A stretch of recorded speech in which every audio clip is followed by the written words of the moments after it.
Welcome to the AG News Show. I'm your host, Roberto Alvarez-Galloso, serving you the best in Americana music and all other genres. For me, I have a pleasure and an honor to have one of the greatest singers of the Americana genre. Her name, Caitlin Mae, a name that is resonating around the world, not only in her native UK, but also here in the States and around the world. For me, Caitlin, it is a pleasure and an honor having you here. Thank you so much for having me. I'm really excited to be on the show. For me, it's a pleasure and an honor having you, and I hope that this is not the last time. Absolutely. My question for you, it's an open-ended question. I want to know about not only myself, but the general public that sees us wants to know Caitlin Mae, her career, the past, the present, and where will Caitlin Mae go in the future with such a great career in Americana music? Oh my Plus gosh. any other hits, plus mention any other hits that are very important, including Christmas ones, because we're in the Christmas spirit right here. Woo, yes. Once Halloween is over, it's time for Christmas. It's time to put the tree up. I already did. Oh my gosh. I have been traveling a lot lately, so I haven't been home, but I just got back to Nashville and I'm ready to get all the decorations out. I'm Yeah. very excited. I even went ahead and did the Christmas cards. Oh, yes, There are yes. about one or two pending, but let's talk about past, present, future of your career and any other music that you have, including some of the Christmas ones that I've been hearing. Mm. So, my musical journey started at a very, very young age, and being a country singer, songwriter, living in the UK was a little difficult at times, and you had to get creative to be able to call that a career, especially being so young and knowing what I wanted to do with the rest of my life. So, from an early age, I actually trained in musical theatre because there were more opportunities in that field. And I would travel between my home in Wales to London frequently for West End auditions, and I loved it. I loved doing that. But when I got to about maybe 13 years old, I was doing so much with music and also so much with dance and acting, being in stage school, that my parents said, you should choose a discipline and focus on that discipline for the next year. And if at the end of that year you want to change disciplines, you can. But there's so much going on, and I was in school full time that they felt like that was the best decision.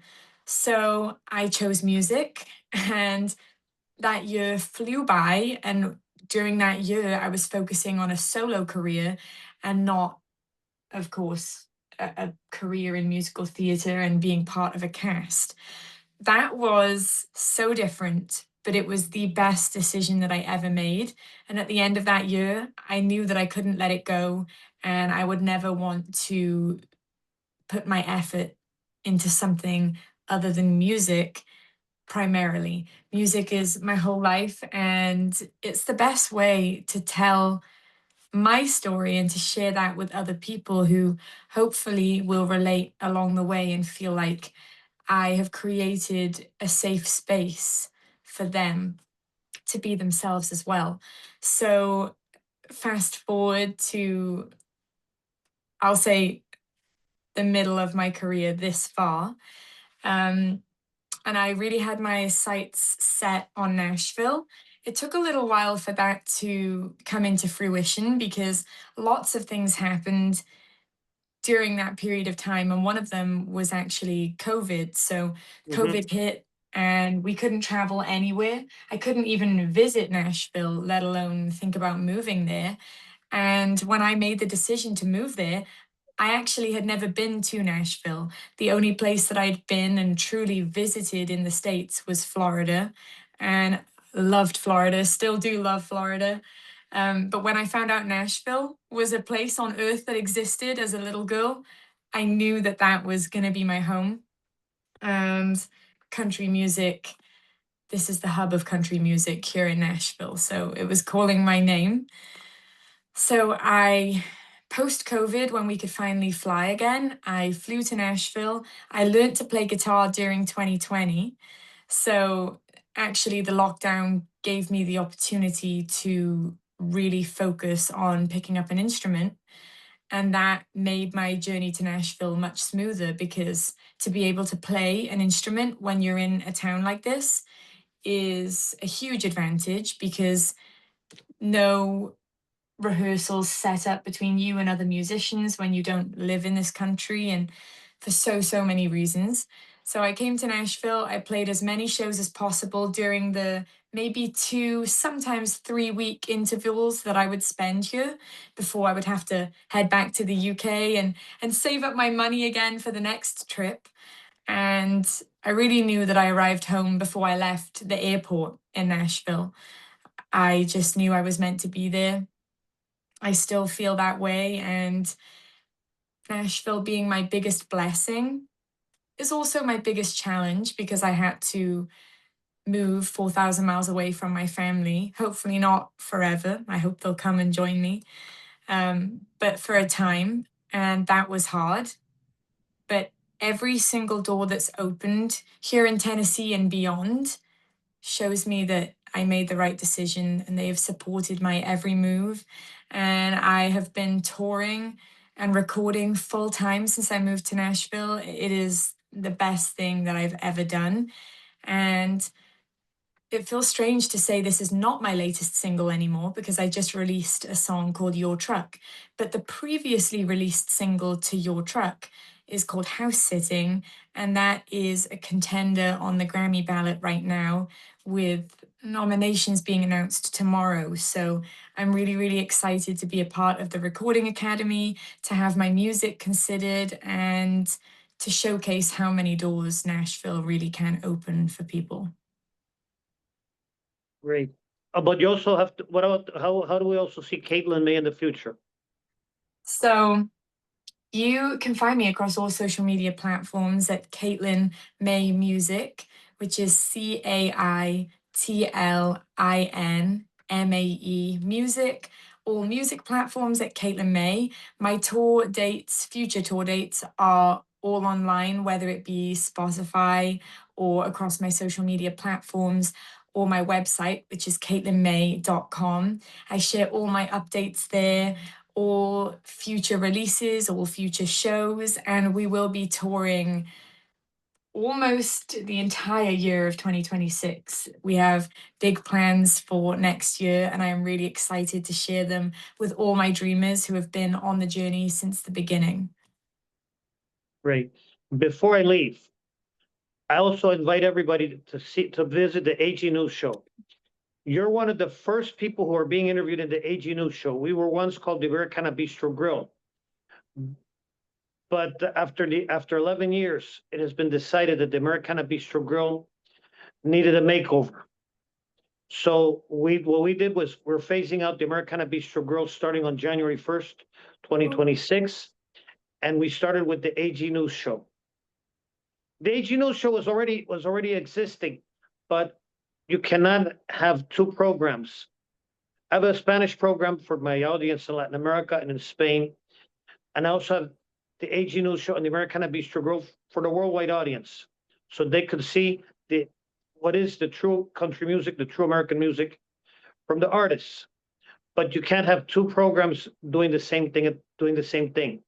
Yeah. One had to give. So the Americana Bistro Grill is being phased out starting January 1st, 2026. You're one of the first in the AG News Show.